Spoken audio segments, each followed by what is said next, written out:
If you want to control camera of your iPhone by using your Apple Watch, you can for sure do that. First of all, just make sure that you already have the camera remote application on your iPhone, on your Apple Watch. If you don't have this one, you will have to go to the App Store, and in the search you have to input camera phrase, camera, go to the search, and you have to just make sure that you have downloaded the camera remote application. In my case, it is actually available as default, but if you don't have this one, you have to go into the App Store. And right now, all you have to do is just to simply go into the camera remote application. There we go.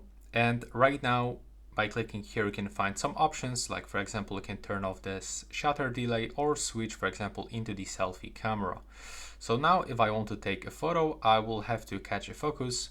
So let's focus, for example, on my camera and take on this shutter. And after the 3 seconds countdown, the photo will be taken, and we can even take a look on it on our Apple Watch screen. But unfortunately, there's no way to zoom in or zoom out this one.